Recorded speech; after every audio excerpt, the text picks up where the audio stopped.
News 24 national और news 24 Madhya Pradesh और छत्तीसगढ़ में आप सबका स्वागत है। लेकिन आप सबका स्वागत के साथ साथ मैं स्वागत करना चाहूंगी यहाँ के छत्तीसगढ़ के मुख्यमंत्री भूपेश बघेल जी का। आपका बहुत बहुत स्वागत है भूपेश जी।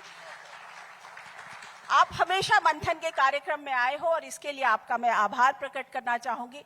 लेकिन साथ ही आज एक महिला होने के नाते और एक नारी होने के नाते मेरा सबसे पहला सवाल आपसे आज यही है भूपेश जी, अभी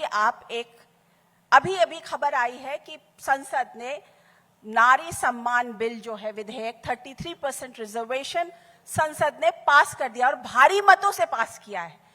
तो मैं आपका एक वक्तव्य चाहूंगी और ये चाहूंगी कि आप क्या कहना चाहेंगे इस बिल के बारे में। ये बिल कभी कांग्रेस का होता था, आज बीजेपी ने बाजी मार ली है।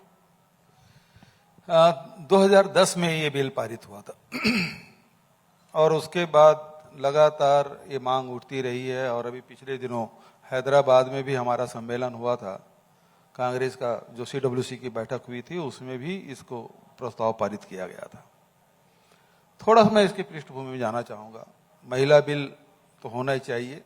इसका अभी हमारी UPP के जो चेयरपर्सन हैं सोनिया जी, उन्होंने प्रारंभिक उद्बोधन दिया लोकसभा में और उन्होंने आज मेन स्पीकर वही थी सुबह में। तो उन्होंने तो सीधा कहा कि उसमें ST SC OBC की महिलाओं को भी आरक्षण मिलना चाहिए। ये बात उन्होंने कही, वीकर सेक्शन को भी इसका लाभ मिलना चाहिए।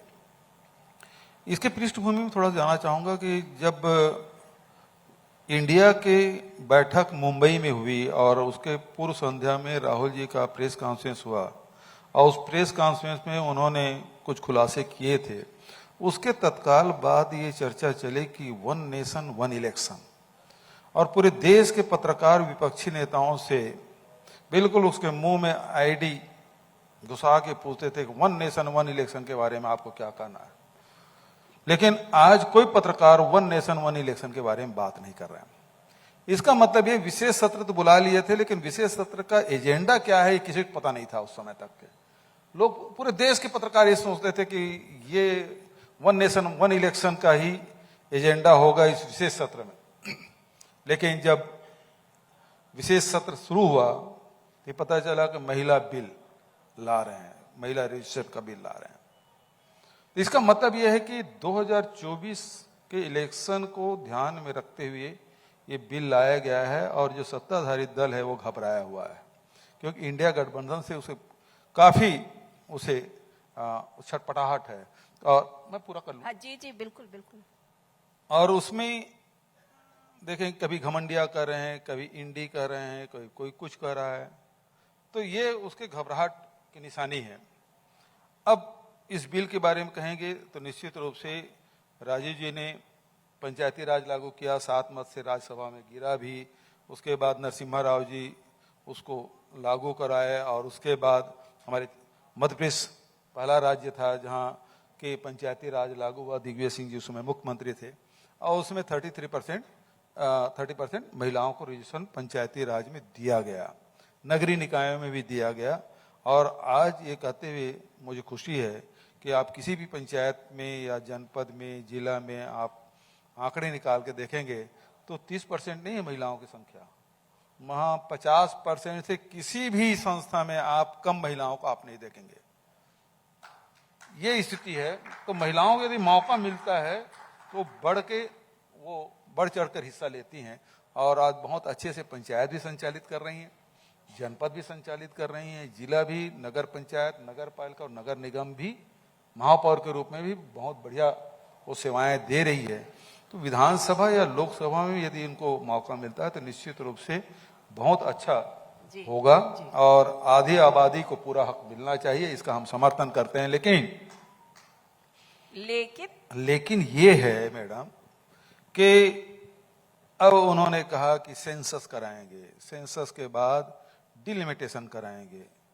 तो 2021 ड्यू था सेंसस का, आज 2023 हो गया, सेंसस शुरू नहीं हुआ। 2024 में संभावना नहीं, क्योंकि लोकसभा का चुनाव होगा, क्योंकि वही अधिकारी कर्मचारी हैं जो चुनाव कराएंगे या उनसे आप जनगणना कराएंगे।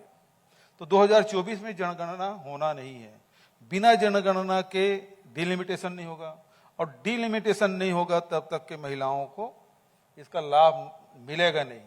तो इसका अर्थ ये हुआ कि न 9 मन तेल होगा, न राधा नाचेगी। लेकिन महिलाओं के लिए एक भरोसा तो हो गया ना कि कुछ भी है तो 33% रिजर्वेशन तो मिल रहा है ना। इतने दिन से बात चल रही थी लेकिन रिजर्वेशन नहीं मिल रहा था। कब? लेकिन नहीं कब, मतलब हम तो ये चाहते हैं कि 2024 में हो। यदि 2010 का यदि बिल आप उठा के इसको पारित करते तो उसमें क्लास न ही जनगणना का था न ही परिसीमन का था। यदि ये दोनों क्लास हटा दें और 2024 में करा दें तो फिर वाह वाह है। तो क्या ये मान लिया जब बिल यदि पारित हो रहा है तो तत्काल लाभ मिलना चाहिए ना देश के लोगों को। तो क्या ये मान लिया जाए कि ना 9 मन तेल होगा और ना राधा नाचेंगी, ये कांग्रेस का स्टैंड होगा? नहीं, मैं ये नहीं कर रहा हूं, लेकिन बात यही है कि यदि 2024 में हमारी सरकार आएगी तो हम तत्काल इसको लागू करेंगे, क्योंकि ये इसकी नियत ही नहीं है। इसकी नियत तो ये है कि बढ़ती हुई महंगाई, बढ़ती हुई बेरोजगारी महिलाओं को बहुत परेशान कर रही है। आज चाहे डीजल हो, पेट्रोल हो, रसोई गैस हो, चाहे दाल हो, उसकी कीमतें आसमान छू रही है और घर चलाना महिलाओं के लिए बड़ा मुश्किल हो रहा है। तो उसको ध्यान भटकाने के लिए कह रहे हैं कि हम महिलाओं को 33% आरक्षण दे रहे हैं। ये लागू पता नहीं 2029 में होगा कि 2039 में होगा। अच्छा,